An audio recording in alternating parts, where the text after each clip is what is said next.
কে মৃত্যুবরণ করতেই হবে। এটা থেকে বাঁচার কোনো উপায়? যদি বলেন হুজুর কেমনে বললেন, আমি বলি কোরআন এবং হাদিস মাথার উপর, এগুলো থাক। যদি বাস্তবতাকে যদি নিয়ে রিচার্জ করি, তাইলে আপনি আপনার বাবার দিকে দেখেন, আপনার বাবা কোথায়? যদি বলেন হুজুর আমার বাবা বেঁচে আছে, তাইলে বলবো আপনার দাদা কোথায়? বলো হুজুর দাদা তো নাই। আপনার পরদাদা কোথায়? বলো হুজুর তিনিও নাই। আপনার 14 পুরুষস্থান ওনারা কোথায়? ওনার বাবা কোথায়? উনিও নাই। তো যদি প্রশ্ন করি কোথায় গিয়েছেন? আমেরিকাতে? কোথায় গিয়েছেন? দুবাইতে? কোথায় গিয়েছেন? সৌদি আরবে? কোথায় গিয়েছেন? কোনো ধরনের সফরের মধ্যে পৃথিবীর কোনো প্রান্তের মধ্যে গিয়েছেন? বলেন না। তো কোথায় গিয়েছেন? সবাই দেখাই দিবেন একটা ঠিকানা, সেটা আমাকে হাতে ধরে নিয়ে কবরস্থানে নিয়ে গিয়ে দেখাবেন, এটা হচ্ছে আমার দাদার কবর, এটা হচ্ছে আমার পরদাদার কবর, এটা হচ্ছে আমার দাদার বাবার কবর, এটা হচ্ছে আমাদের 14 পুরুষস্থানের কবরস্থান। কথা বলেন ঠিক কিনা? তাইলে আমাদের সবার শেষ ঠিকানা, একটু কথা বলেন, আমাদের সবার শেষ ঠিকানা কবর। কথা বলেন ঠিক কিনা? সেই কবরের দিকে যাত্রা আমাকে আপনাকেও করতে হবে কি হবে না? আমার যত বয়স বাড়তেছে তত কি আমি কবরের কাছে যাচ্ছি না কবর থেকে দূরে যাচ্ছি? যত বয়স বাড়তেছে আমি তত বেশি কবরের কাছে যাচ্ছি। কথা বলেন ঠিক কিনা? যার বয়স যত বেশি সে তত কবরের কাছে বেশি। ঠিক না ঠিক? আমার বাবারা, সে কবরে যাওয়ার সময় আমাকে আপনাকে একটু করে স্মরণ রাখতে হবে, পৃথিবীর যাকে নিয়ে আমি সংসার করি, যার জন্য আমি সংসার করি, যার জন্য আমি টাকা ইনকাম করি, যার জন্য বিল্ডিং বাঁধি, যার জন্য কাজকর্ম করি, সব কিছু আপন জায়গায় বহাল থাকবে, সবাই আপন জায়গায় থেকে যাবে, শুধু চলে যাব আমি আর আপনি। কথা বলেন ঠিক কিনা? আল্লাহর পেয়ারা নবী নবুয়তের কণ্ঠে এলান করেন, ইয়াত্তাবিউল মাইয়িতা সালাত। ও আমার উম্মত, পৃথিবীর জমিন থেকে তুমি যখন ইন্তেকাল করবা, তুমি যখন ইন্তেকাল করে ডেড বডি হয়ে যখন চলে যাবে, তো তোমার পিছনে পিছনে পিছনে পিছনে 3টা জিনিস যাবে। বলে না কয়টা? আরো জোরে কয়টা? আমার ডেড বডি, আমার মৃতদেহ, এটাকে কাফন পরাইয়া যখন আমাকে কাঁধের উপরে করে আল্লাহু রাব্বি মুহাম্মদ নবী সাল্লাল্লাহু আলাইহি ওয়াসাল্লাম বলে বলে আমাকে যখন নিয়ে যাওয়া হবে, তখন আমার পিছনে পিছনে 3টা জিনিস আমার কবর পর্যন্ত যাবে। ঠিক কিনা?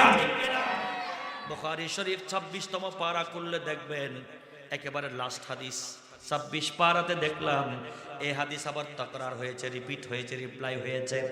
আমার বাবারা ভাইয়েরা, এই মাইয়তের পিছনে 3টা জিনিস যাবে। 1 নম্বর হচ্ছে আওলাদুহু, 2 নম্বর হচ্ছে ওয়ামালুহু, 3 নম্বর হচ্ছে ওয়ামালুহু।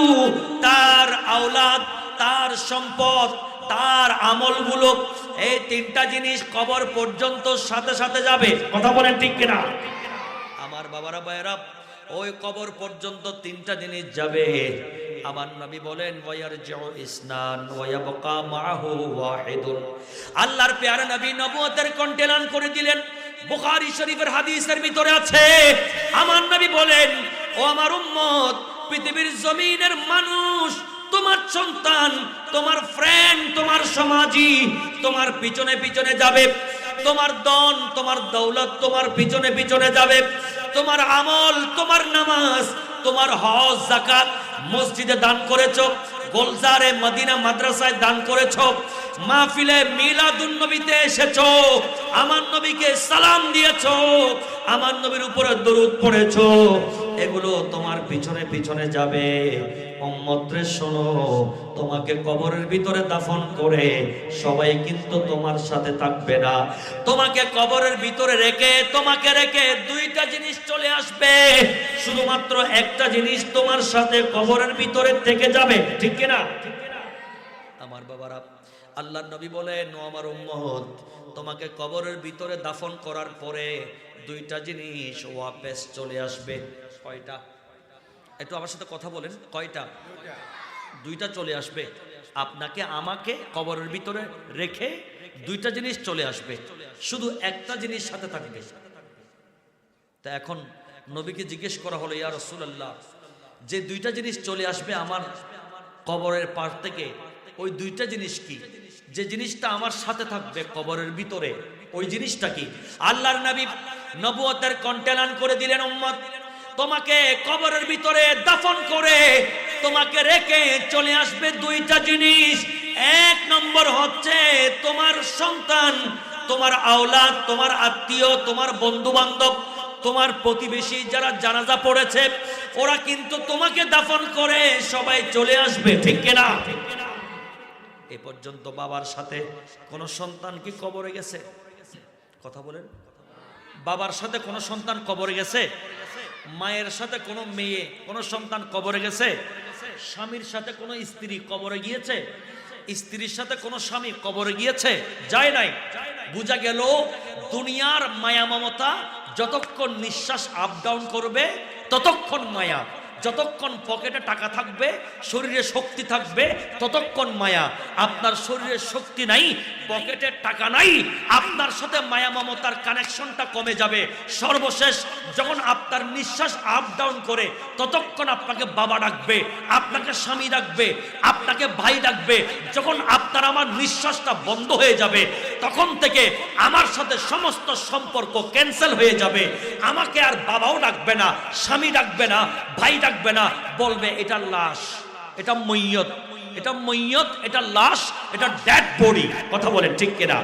তাইলে বোঝা গেল সম্পর্ক কতক্ষণ? যতক্ষণ নিঃশ্বাস আছে ততক্ষণ। সম্পর্ক নাই, নিঃশ্বাস নাই, সম্পর্ক নাই। কথা বলেন ঠিক কিনা? তাইলে আমার বাবারা এই সম্পর্কটা টেম্পোরারি, কিন্তু আমার নবী বলেন উম্মত তোমার সম্পর্ক যদি মসজিদের সাথে হয়, তোমার সম্পর্ক যদি মাদ্রাসার সাথে হয়, তোমার সম্পর্ক যদি মিলাদুন নবীর সাথে হয়, তোমার সম্পর্ক যদি মাহফিলের সাথে হয়, তোমার সম্পর্ক যদি দান সৎকার সাথে হয়, তোমার সম্পর্ক যদি কোরআনের সাথে হয়, তোমার সম্পর্ক যদি ওলামায়ে ইকরামের সাথে হয়, তোমার সম্পর্ক যদি ওলি আল্লাহর সাথে হয়, তাইলে এই আমল, এই কোরআনে পাকের তিলাওয়াত, মিলাদুন নবী, এই দান, এই সদকা, নামাজ, রোজা, হজ, যাকাত, ঈমান, আকীদা তোমাকে পর করে দিয়ে কবরে রেখে চলে যাবে না। আমার নবী বলেন এই ঈমান এবং আকীদা এবং এই আমলগুলো তোমার সাথে চিরবন্ধু হয়ে কবরের ভিতরে চলে যাবে। চিৎকার দিয়ে বলেন সুবহানাল্লাহ।